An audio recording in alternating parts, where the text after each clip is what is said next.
takeaways on day one as we were getting started, I really had my eye on some of the newer commanders who were veterans, Goldman and LT and Vaughn and Will Harris and Debo and JK, Wise, Jones, and seeing how they're fitting into the system and what it goes, because in this ramp-up period, these are where these roles get determined, in the weeks ahead. So I really wanted to see them and see their connection with their teammates. That's an important part of belonging to a group, and I was certainly impressed by those guys getting started. So with all that said, I'll get rocking with you guys, and let's get it going. Vaughn, what were some of the things that you saw in the leading up to this on film that said, like, hey, he still has something to offer here? Yeah, you want to see as a pass rusher, John, first thing, can you beat somebody to the punch? He's got different unique talents. He can bend. He's long. So, but at this point, it's what's the skills? You want to find out what the skills are. And I like the stunts. I like that he's versatile, that he can play from his feet. He can play from down. We like to use variety in how we would want to go attack things. So that was some of the things that we talked. I'd be up on my feet. I could go inside, stand up. And so Luvu does some of that. He does some of that. I just like having a deep crew of guys that can be versatile and do things. But I also like the detail that he gets into as a pass rusher.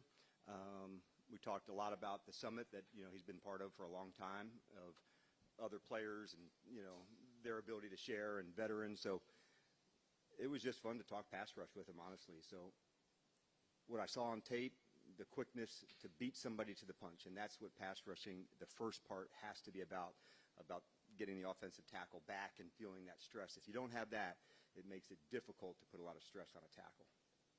Actually, you had some older players, Bobby, Zach, guys like that, who were productive. What's your philosophy, and how has it changed with handling guys who are at that stage to keep them fresh throughout the year?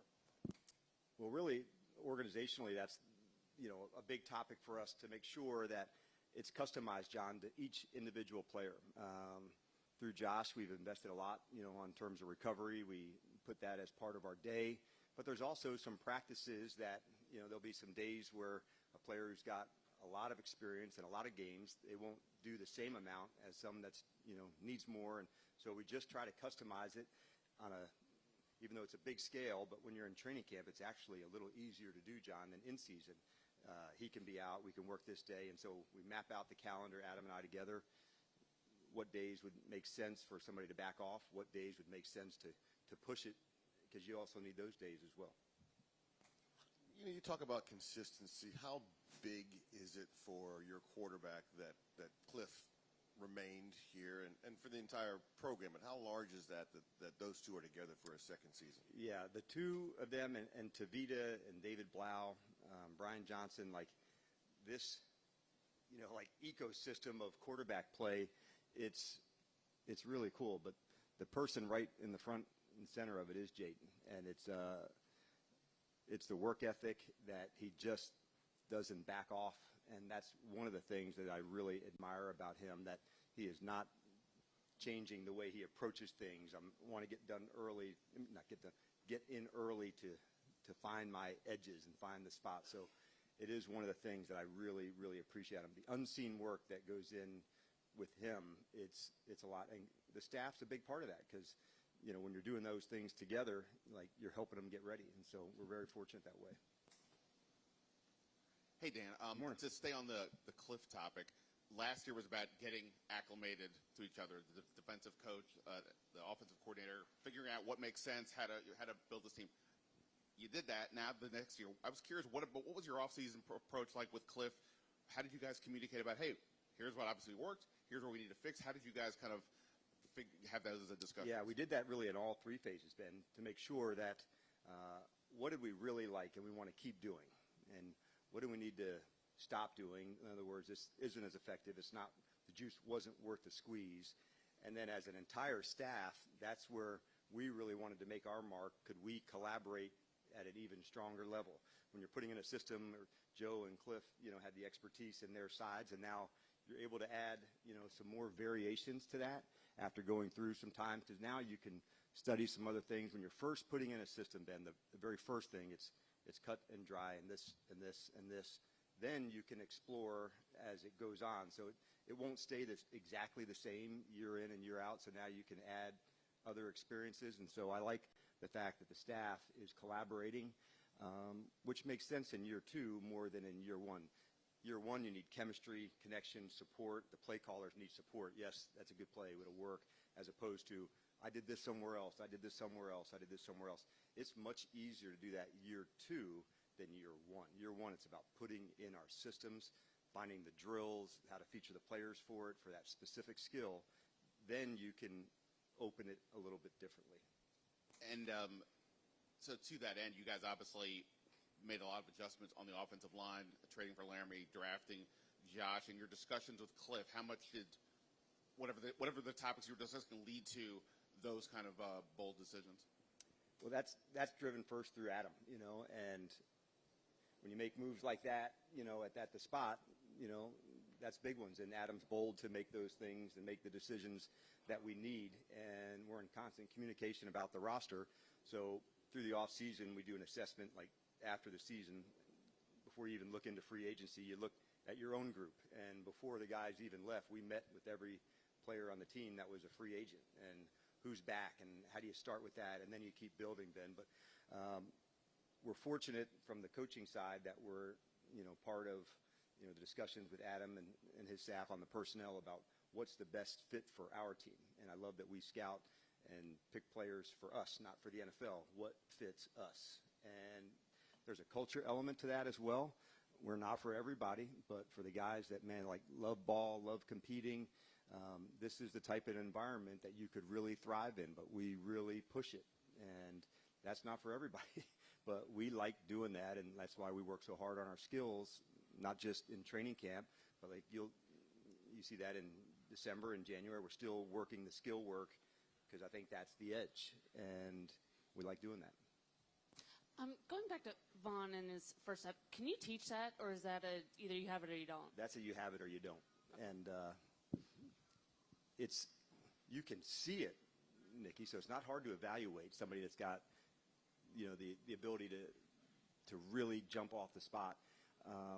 Not unlike a boxer, where you have to beat somebody to the punch, and wide or some of the fighters had that quick jab that could just snap things as opposed to methodical and a little bit slower. So the initial quickness at that position is really needed. At end especially. At tackle, you can muscle some guys more, but usually when you're an edge player, you're giving up 70, 80 pounds. So it's not going to be I'm going to get stronger than this player. I've got to beat him to the punch, and then I can use my leverage and wrestle him.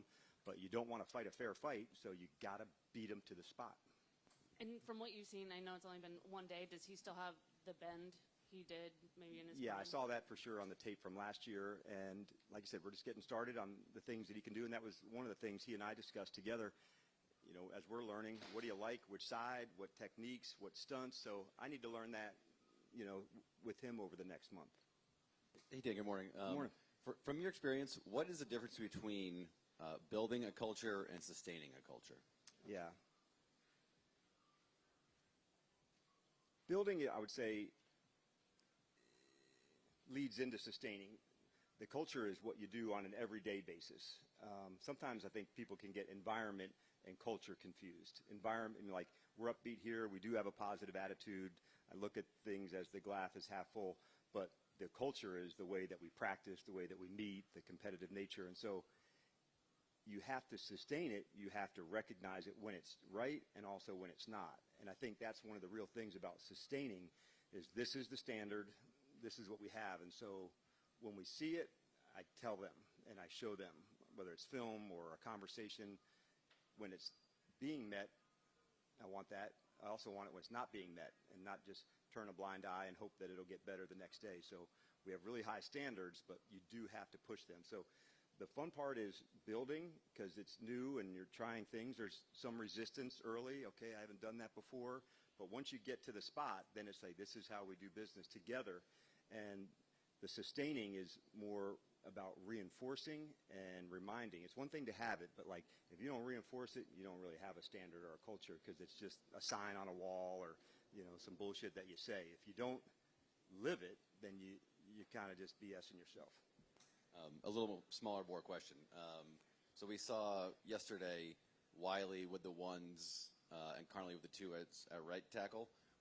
At this stage, what should or should we not read into that? Like, I guess where's your mindset at with that position right now? We're going to compete for this for a while, so I wouldn't look into it because you'll see on ones today that Connolly will be at right with the ones, and we'll mix it around some. So, and I wouldn't read into that in the same space. So, it is cool to see. All right, here's going against Vaughn, and then the next time against DA. And so, how do we work different guys and work them? And the training camp practices against other teams help as well. So that's why I'm looking forward to having the chance to go up.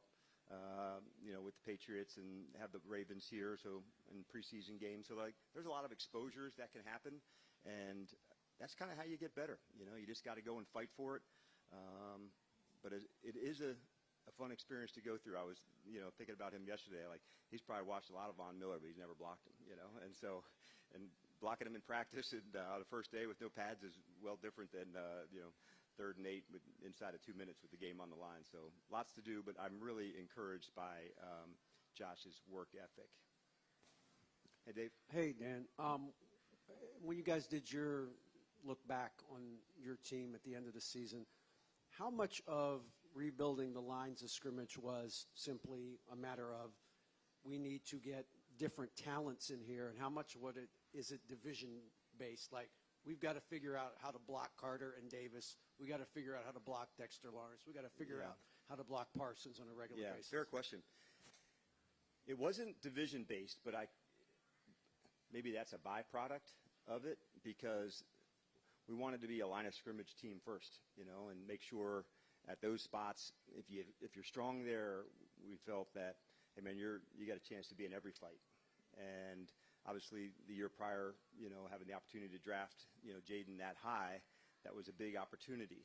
So at that time, it was also, we got Zach even before we had the quarterback. We knew that importance of the tight end and some other things that I thought Adam was thoughtful about. But going into the evaluation piece, we knew every position maybe we don't address, but how would we get what we want to get to? And there's also some players that we're excited to see develop.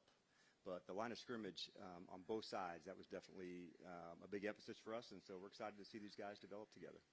And can I just follow up on Cosme because I wasn't quite sure about what did you mean he could be available for week 1 to play, or that he could just be closer to playing during the regular season? So if he would come off PUP, then he could be eligible for that, but we won't know that for a few more weeks. If we wait till after and start the season, then you're automatically at 4. So we're not going to put any judgment or saying he's not going to be ready or is. We're just not sure yet, but he's hit a lot of the markers.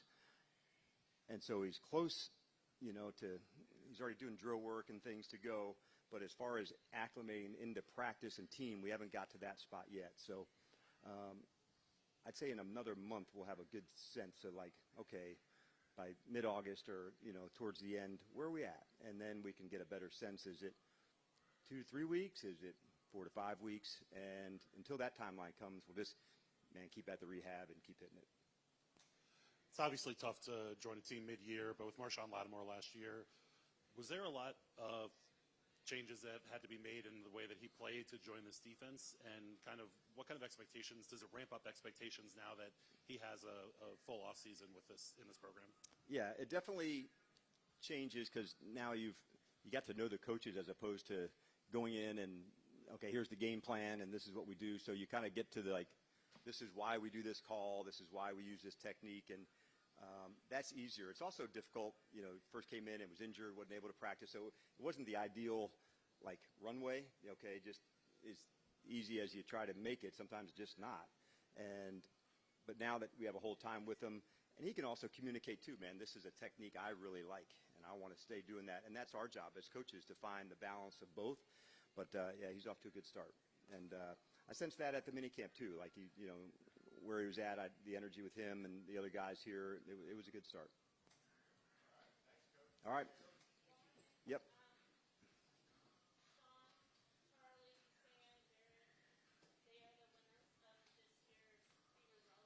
Yeah. We can do better than that, yeah.